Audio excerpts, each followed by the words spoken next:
Okay, last class we were talking about certain definitions. Income ಬಗ್ಗೆ ಮಾತಾಡ್ತಾ ಇದ್ವಿ. We'll continue talking about income.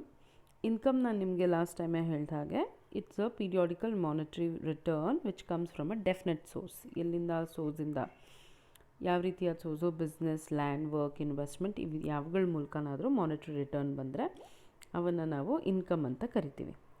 Okay, ಇದರಲ್ಲಿ benefits ಮತ್ತು perquisites ಕೂಡ ಇನ್ಕ್ಲೂಡ್ ಆಗುತ್ತೆ. Not only monetary income but non monetary ಇನ್ಕಮ್ನ ಕೂಡ ನಾವು ಇನ್ಕ್ಲೂಡ್ ಮಾಡ್ತೀವಿ ಅಂತ ಹೇಳಿದೆ. ಇನ್ಕಮಲ್ಲಿ ಏನೇನು ಬರುತ್ತೆ, ಒಂದು profits and gains of business, dividend declared and paid by a company, voluntary contributions which are received by a trust. ಅದೇ ರೀತಿ value of perquisite or profits in lieu of salary taxable in the hands of employee. Okay, perquisites ಅಂದರೆ ನಾನು ನಿಮ್ಗೆ already ಹೇಳಿದ್ದೀನಿ. Perquisites ಅಂದರೆ additional benefits other than monetary benefits, ಅಂದರೆ ದುಡ್ಡಿನ ರೂಪದಲ್ಲಿ ಅಲ್ದಿರ ಬೇರೆ ರೀತಿಯಲ್ಲಿ ನಿಮಗೆ ಕೊಡುವಂಥ ಬೆನಿಫಿಟ್ಸ್ನ ಪರ್ಕ್ವಿಸಿಟ್ಸ್ ಅಂತ ಕರಿತೀವಿ. ಅಂದರೆ ಫಾರ್ ಎಕ್ಸಾಂಪಲ್ ನಿಮಗೆ ಒಂದು ಮನೆ ಕೊಟ್ಟರು ಫ್ರೀ ಆಗಿರೋದಕ್ಕೆ ನಿಮ್ಮ ಕೆಲಸದ ಕಡೆಯಿಂದ, ಅಥವಾ ವೆಹಿಕಲ್ಸ್ನ ಕೊಟ್ಟರು. ಮನೆ ಕೊಡೋದನ್ನು ರೆಂಟ್ ಫ್ರೀ ಅಕಾಮಿಡೇಷನ್ ಅಂತ ಕರಿತೀವಿ.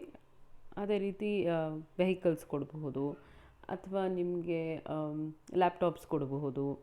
ಈ ರೀತಿಯಾಗಿ ಹಲವಾರು ಬೆನಿಫಿಟ್ಸ್ನ ಕೊಡ್ತಾ ಹೋಗ್ತಾರೆ, ಅಥವಾ ಮೆಡಿಕಲ್ ಫೆಸಿಲಿಟೀಸ್ನ ಕೊಡ್ಬೋದು. ಇದನ್ನೆಲ್ಲ ನಾವು ಪರ್ಕ್ವಿಸಿಟ್ಸ್ ಅಂತ ಕರಿತೀವಿ. ಅದೇ ರೀತಿ profits in lieu of salary ಅಂದರೆ ಸ್ಯಾಲ್ರಿಯ ಬದಲಾಗಿ ಲಾಭದ ಒಂದು ಅಂಶನ ನಿಮಗೆ ಕೊಟ್ಟರೆ, maybe in the form of commission or something.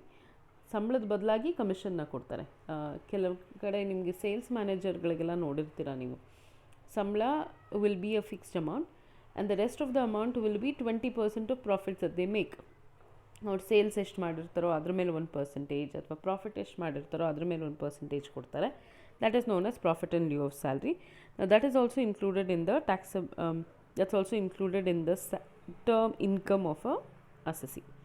Okay, ಅದೇ ರೀತಿ any special allowance of benefit, ಯಾವುದಾದ್ರೂ ಕೆಲಸ ಮಾಡಬೇಕಾದ್ರೆ ಸ್ಪೆಸಿಫಿಕ್ಕಾಗಿ ಅವ್ರಿಗೇನಾದರೂ ಒಂದು ಅಲೌನ್ಸ್ನ ಕೊಟ್ಟರೆ ಅದನ್ನು ಕೂಡ ಇನ್ಕ್ಲೂಡ್ ಮಾಡ್ತೇವೆ. ಅಲೌನ್ಸ್ ಅಂದರೆ special amount which is given for specific purpose.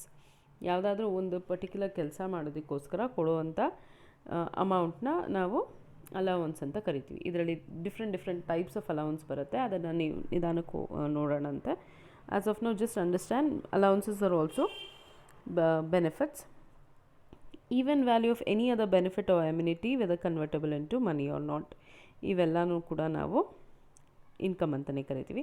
ಅದೇ ರೀತಿ any winnings from lotteries, crossword puzzles, ಇದೂ ಹೇಳಿದೆ ನಾನು ನಿಮ್ಗೆ ಅವಾಗ ಲಾಸ್ಟ್ ಕ್ಲಾಸಲ್ಲೂ ಹೇಳ್ತದೆ. ಇಲ್ಲಿಗಾಲಿಟಿ ಮ್ಯಾಟರ್ ಆಗಲ್ಲ, ದುಡ್ಡು ಬಂತು ಅಂದರೆ ಅದ್ರ ಮೇಲೆ ಇನ್ಕಮ್ ಟ್ಯಾಕ್ಸ್ ಕಟ್ಟಬೇಕು ಅಂತ. ಅದೇ ರೀತಿ employees contribution to provident fund or any other fund and amount exceeding 50,000 by way of gift. Okay, ಇದನ್ನೆಲ್ಲ ಲಾಸ್ಟ್ ಕ್ಲಾಸಲ್ಲೇ ನೋಡಿದ್ದೀವಿ. Today we are talking about features of income. ಇನ್ಕಮ್ನ ಫೀಚರ್ಸ್ ಏನು? ಒಂದು, income has to be from a definite source. ಅಂದರೆ ನಿಮಗೆ ಯಾವ ಸೋರ್ಸಿಂದ income ಬರ್ತಾ ಇದೆ ಅನ್ನೋದು ನಿಮಗೆ ಕರೆಕ್ಟಾಗಿ ಗೊತ್ತಿರಬೇಕು. Also because you need to know under what head it is taxable.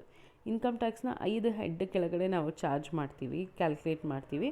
So ಯಾವ ಸೋರ್ಸಿಂದ ನಿಮ್ಗೆ ಇನ್ಕಮ್ ಬರುತ್ತೆ ಆ ಸೋರ್ಸ್ ಕೆಳಗಡೆ ನೀವು ಅದನ್ನು ಟ್ಯಾಕ್ಸ್ ಮಾಡಬೇಕಾಗತ್ತೆ. ಸೊ ನಿಮಗೆ ಸೋರ್ಸು ಖಂಡಿತವಾಗ್ಲೂ ಗೊತ್ತಿರಬೇಕು. Income must come from outside. ಅವರಷ್ಟವರೇ ಇನ್ಕಮ್ನ ಅರ್ನ್ ಮಾಡ್ಕೊಳ್ಳೋದಕ್ಕೆ ಸಾಧ್ಯ ಇಲ್ಲ. Income has to come from outside, ಬೇರೆ ಕಡೆಯಿಂದನೇ ನೀವು ಇನ್ಕಮ್ನ ಬರಬೇಕು. ಈಗ ಫಾರ್ ಎಕ್ಸಾಂಪಲ್ ನನ್ನ ಹೆಡ್ ಆಫೀಸ್ ಮತ್ತು ಬ್ರಾಂಚ್ ಆಫೀಸ್, ಅಥವಾ 2 ಅಂಗಡಿಗಳಿವೆ ಅಂತ ಇಟ್ಕೊಳ್ಳೋಣ. ನನ್ನದೇ ಅಂಗಡಿ, ಒಂದು ಅಂಗಡಿಯಿಂದ ನಾನು ಸಾಮಾನು ಇನ್ನೊಂದು ಅಂಗಡಿಗೆ ಕಳಿಸ್ತೀನಿ, ಅದರಿಂದ ನನಗೆ ಲಾಭ ಬರೋಕ್ಕೆ ಸಾಧ್ಯ ಇಲ್ಲ. ನಾನು ನನ್ನ ಅಂಗಡಿಲಿರೋ ಸಾಮಾನ ಹೊರಗಡೆ ಅವ್ರಿಗೆ ಮಾರಿದ್ರೆ ಮಾತ್ರ ನನಗೆ ಲಾಭ ಬರುತ್ತೆ ಅಥವಾ ಇನ್ಕಮ್ ಬರುತ್ತೆ. ನನ್ನ ಒಂದು ಅಂಗಡಿಯಿಂದ ಇನ್ನೊಂದು ಅಂಗಡಿಗೆ ಶಿಫ್ಟ್ ಆದರೆ ಅದು ಇನ್ಕಮ್ ಅಂತ ಕನ್ಸಿಡರ್ ಆಗಲ್ಲ. So that is not considered as income. Tainted income ನನಗೆ ಇದಕ್ಕೆ ಮುಂಚೆನೂ ಹೇಳ್ತಾ ಇದ್ದೆ. ಟೇಂಟೆಡ್ ಇನ್ಕಮ್ ಅಂದರೆ illegal income which is not considered legal. ಇದನ್ನು ನಾವು ಹೇಗೆ ಅಂತ ಕನ್ಸಿಡರ್ ಮಾಡಬೇಕು? just because you have earned an illegal income, that does not mean it is not taxable. ನಾನು ಇದು ಮುಂಚೆ ಕೂಡ ಹೇಳಿದ್ದೆ, it will be taxable in the hands of assessee irrespective of whether your income is tainted or legal. Okay, temporary or permanent income, ಪರ್ಮನೆಂಟಾ ಟೆಂಪ್ರರಿನಾ, that is also immaterial. ನನಗೆ ಈ ವರ್ಷ ಮಾತ್ರ ಈ ಇನ್ಕಮ್ ಬಂದಿದೆ, ಮುಂದಿನ ತಿಂಗಳು ಬರೋಲ್ಲ ಅಥವಾ ಮುಂದಿನ ವರ್ಷ ಬರೋಲ್ಲ, ದಟ್ ಡಸ್ ನಾಟ್ ಮ್ಯಾಟರ್. ನಿಮ್ಗೆ ಇನ್ಕಮ್ ಅಂತು ಅಂದರೆ it is taxable. Then voluntary receipt, the receipts which do not arise from the exercise of a profession or business or do not amount to remuneration and are made for reasons purely of personal nature are not included in the scope of total income. Total ಇನ್ಕಮಲ್ಲಿ ನಿಮ್ಗೇನಾದರೂ voluntary ಆಗಿ ದುಡ್ಡು ಬಂದರೆ, ಸುಮ್ಮನೆ ಯಾರೋ ನಿಮಗೆ ಕೊಟ್ಟರು, ಗಿಫ್ಟಾಗಿ ಕೊಟ್ಟರು ಅಂತ ಇಟ್ಕೊಳ್ಳಿ, that is not considered as income unless it is less than 50,000 in cash. 50,000 ಒಳಗಡೆ ನಿಮಗೆ ಕ್ಯಾಶಲ್ಲಿ ಯಾರೋ ನಿಮಗೆ ಗಿಫ್ಟ್ ಕೊಟ್ಟರು, ಪ್ರೆಸೆಂಟೇಷನ್ ಕೊಟ್ಟರು, ಯಾವುದೋ ಸುಮ್ಮನೆ ಕೊಟ್ಟರು ಅಂತ ಇಟ್ಕೊಳ್ಳಿ, that does not become a income. Then dispute regarding the title. In case the person gets some income but ಅದರ ಟೈಟಲ್ ಇಸ್ ಡಿಸ್ಪ್ಯೂಟೆಡ್, ಆದರೂ ಕೂಡ you have to pay tax. ಅಂದರೆ ನಿಮ್ಗೆ ಯಾವುದೋ ದುಡ್ಡು ಬಂದುಬಿಟ್ಟಿರುತ್ತೆ. ಇವಾಗ ಸೇ ಫಾರ್ ಎಕ್ಸಾಂಪಲ್ ಬ್ಯಾಂಕ್ ಅಕೌಂಟಲ್ಲಿ, ನಿಮ್ಮ ಅಕೌಂಟಲ್ಲಿ ಯಾವುದೋ ದುಡ್ಡು ಕ್ರೆಡಿಟ್ ಆಗೋಗಿದೆ, ನಿಮ್ಗೆ ಎಲ್ಲಿಂದ ಬಂದಿದೆ ಗೊತ್ತಿಲ್ಲ. Okay, it does not belong to you, ನಿಮ್ಗೆ ಎಲ್ಲಿಂದ ಬಂದಿದೆ ಗೊತ್ತಿಲ್ಲ, ಆದರೂ ಕೂಡ it is considered as your income, you have to pay income tax on it. Income in money or money's worth, ನಾನು ನಿಮಗೆ ಇದಾವಾಗಲೇ ಹೇಳಿದೆ, income can be in cash or in kind.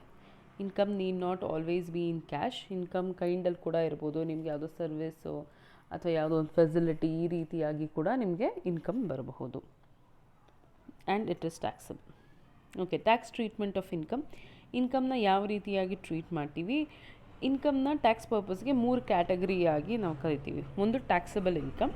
Taxable income ಅಂದರೆ they are incomes which are fully taxable and it's included in total income. ಯಾವ್ದ್ಯಾವುದು? Salary, rent, business profits, professional gains, capital gains, interest, dividend, winning from lottery, races etcetera. ಇವಾಗಲೂ ಇಷ್ಟೊತ್ತು list ಮಾಡಿದ್ವಲ್ಲ, ಅವೆಲ್ಲನೂ income ಅಂತ ಕರಿತೀವಿ. Those are all taxable income. ಅದೇ ರೀತಿ exempted income ಅಂತ ಕರಿತೀವಿ. These are incomes which are included under section 10. ನಿಮಗಿದು 2 ಮಾರ್ಕ್ಸಿಗೆ ಕೂಡ ಕೇಳ್ತಾರೆ, what are the incomes included under section 10, are give some examples ಅಂತ. Incomes which are either fully or partially exempt, those are called as exempted incomes. ಅದನ್ನು section 10 of the income tax act ಕೆಳಗಡೆ list ಮಾಡಿದ್ದಾರೆ. Will see that list a little litre. Just remember, there are certain incomes which are either fully exempted or partially exempted. ಸ್ವಲ್ಪ ಮಟ್ಟಿಗೆ exemption ಇರುತ್ತೆ ಅಥವಾ ಕಂಪ್ಲೀಟಾಗಿ exemption ಇರುತ್ತೆ. Say for example agricultural income. Agricultural income in India is exempt from tax. ನೀವು ಅಗ್ರಿಕಲ್ಚರಿಂದ ಏನಾದರೂ ದುಡ್ಡು ಮಾಡಿ, unless it is converted in to a business, ಅಗ್ರಿಕಲ್ಚರಲಿಂದ ಬರುವಂಥ ಕ್ರಾಪ್ಸಿಂದ ಬರುವಂಥ income is exempted from tax. ಅದೇ ರೀತಿ ಟ್ಯಾಕ್ಸ್ ಫ್ರೀ ಇನ್ಕಮ್ಸ್, ರಿಬೇಟಬಲ್ ಅಥವಾ ಟ್ಯಾಕ್ಸ್ ಫ್ರೀ ಇನ್ಕಮ್ಸ್, ಇದನ್ನು ಫಸ್ಟ್ ನಾವೇನು ಮಾಡ್ತೀವಿ, we include them under total taxable income. Total income ಕೆಳಗಡೆ ಇನ್ಕ್ಲೂಡ್ ಮಾಡಿ ಟ್ಯಾಕ್ಸ್ ಮಾಡ್ತೀವಿ. ಆದರೆ ಅದಾದ ನಂತರ ಒಂದು ರಿಬೇಟ್ನ ಕೊಡ್ತಾರೆ. ರಿಬೇಟ್ ಅಂದರೆ ಟ್ಯಾಕ್ಸ್ ರಿಡಕ್ಷನ್ನ ಕೊಡ್ತಾರೆ. ಆಮೇಲೆ ಅಂಡರ್ ಸೆಕ್ಷನ್ 86 ಕೆಲವೊಂದು ಇನ್ಕಮ್ಸ್ಗೆ will included in the taxable income, will calculate the taxes. ಆದರೆ ಆ ನಂತರ ಅದಕ್ಕೆ ರಿಬೇಟ್ನ ಕೊಡ್ತಾರೆ. 86 ಕೆಳಗಡೆ ಜ್ಞಾಪಕ ಇರಲಿ. That is called as rebatable income. ಯಾವ್ದ್ಯಾವುದು? The 2 things here. Share of income received by a member of an association of persons. ಯಾಕೆಂದರೆ ಅಸೋಸಿಯೇಷನ್ ಆಫ್ ಪರ್ಸನ್ಸ್ದು ಟ್ಯಾಕ್ಸು ನೀವು ಬಿಸ್ನೆಸ್ಸಿಂದನೇ ಕಟ್ತೀರ. ಸೊ ಮತ್ತದು ಶೇರ್ ಆಗಿ ಟ್ಯಾಕ್ಸ್ ಎಲ್ಲ ಕಟ್ಟಿದ ಮೇಲೆ ಶೇರ್ ಆಗೋಂಥ ಇನ್ಕಮ್ನ ಮತ್ತೆ ಟ್ಯಾಕ್ಸಬಲ್ ಮಾಡಲ್ಲ, ಅದಕ್ಕೆ ರಿಬೇಟ್ನ ಕೊಡ್ತಾರೆ. ಅದೇ ರೀತಿ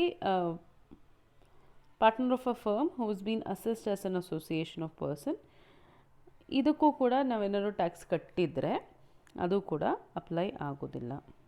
ಓಕೆ ಓಕೆ ಇನ್ಕಮ್ ಮಾತಾಡುವಾಗ will also talk about gross total income and total income. Gross total income ಅಂದರೆ ನಾನು ಆಗಲೇ ಹೇಳ್ದಂಗೆ ಇನ್ಕಮ್ ಫ್ರಮ್ 5 ಹೆಡ್ಸ್.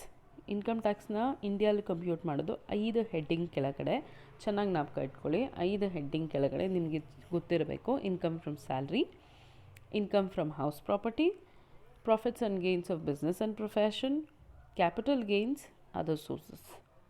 ಓಕೆ, ಒಂದು salaries, income from house property, profits and gains of business or profession, capital gains and income from other sources, ಈ 5 ಕೆಳಗಡೆ ಮಾಡ್ತೀವಿ. ನಮಗೆ ಈ ಸಾರಿಗೆ ಸಿಲೆಬಸ್ಗೆ ಇವೆರಡನ್ನು ಮಾಡ್ತೀವಿ, income from salaries and income from house property. ಈ 3 ನೆಕ್ಸ್ಟ್ ಸೆಮಿಸ್ಟ್ರಲ್ಲಿ ಮಾಡ್ತೇವೆ. ಓಕೆ, ಸೊ ಈ 5 ಸೇರಿಸಿ all the 5 put together is called as gross total income. Okay, ಇದರಲ್ಲಿ ಒಂದಷ್ಟು ಅಡ್ಜಸ್ಟ್ಮೆಂಟ್ ಎಲ್ಲ ಬರುತ್ತೆ, I will tell you later. ಈ 5 ಒಟ್ಟಿಗೆ ಸೇರಿಸಿದ್ರೆ ಗ್ರಾಸ್ ಟೋಟಲ್ ಇನ್ಕಮ್ ಅಂತ ಕರಿತೀವಿ. ಇದ್ರ ಕೆಳಗಡೆ ಕೆಲವೊಂದು ಡಿಡಕ್ಷನ್ಸ್ ಬರುತ್ತೆ, ಅವನ್ನ ಸೆಕ್ಷನ್ 80 ಡಿಡಕ್ಷನ್ಸ್ ಅಂತ ಕರಿತೀವಿ ನಾವು. ಕೆಲವೊಂದು ನೀವು ಕೇಳಿರ್ತೀರ, ಲೈಫ್ ಇನ್ಶೂರೆನ್ಸು ಮತ್ತು ATG, ರೆಂಟ್, ಈ ಮೆಡಿಕಲ್ ಇನ್ಶೂರೆನ್ಸು ಇಂಥವೆಲ್ಲ ಕೇಳಿರ್ತೀರ. ಇವೆಲ್ಲ ಡಿಡಕ್ಷನ್ಸ್ ಅಲೌಡ್ ಆಗುತ್ತೆ. ಆ ನಂತರ ಬರುವಂಥ ಇನ್ಕಮ್ನ ಟೋಟಲ್ ಇನ್ಕಮ್ ಅಂತ ಕರಿತೀವಿ. ಇದರ ಮೇಲೆ ನಾವು ಟ್ಯಾಕ್ಸ್ನ ಕ್ಯಾಲ್ಕುಲೇಟ್ ಮಾಡ್ತೀವಿ. Okay, this again I'll tell you, you just understand what is gross total income now. Gross total income ಅಂದರೆ income under the 5 heads, ಅದರ ಟೋಟಲ್ನ ನಾವು ಗ್ರಾಸ್ ಟೋಟಲ್ ಇನ್ಕಮ್ ಅಂತ ಕರಿತೀವಿ. ಈ 5 ಹೆಡ್ಸ್ ಯಾವ್ದು? Salary, house property, profits and gains of business of profession, capital gains and other sources. ಇವೆರಡು 5 ಆಗ್ರಿಗೇಟ್ನ gross total income. ಅದರಲ್ಲಿ ಡಿಡಕ್ಷನ್ಸ್ ಅಂಡರ್ ಸೆಕ್ಷನ್ 80 ಡಿಡಕ್ಟ್ ಮಾಡಿದ್ರೆ what you get is your total income. Okay, ಇವತ್ತಿಗೆ ಇಷ್ಟು ಸಾಕು. Will continue later. So way of sending it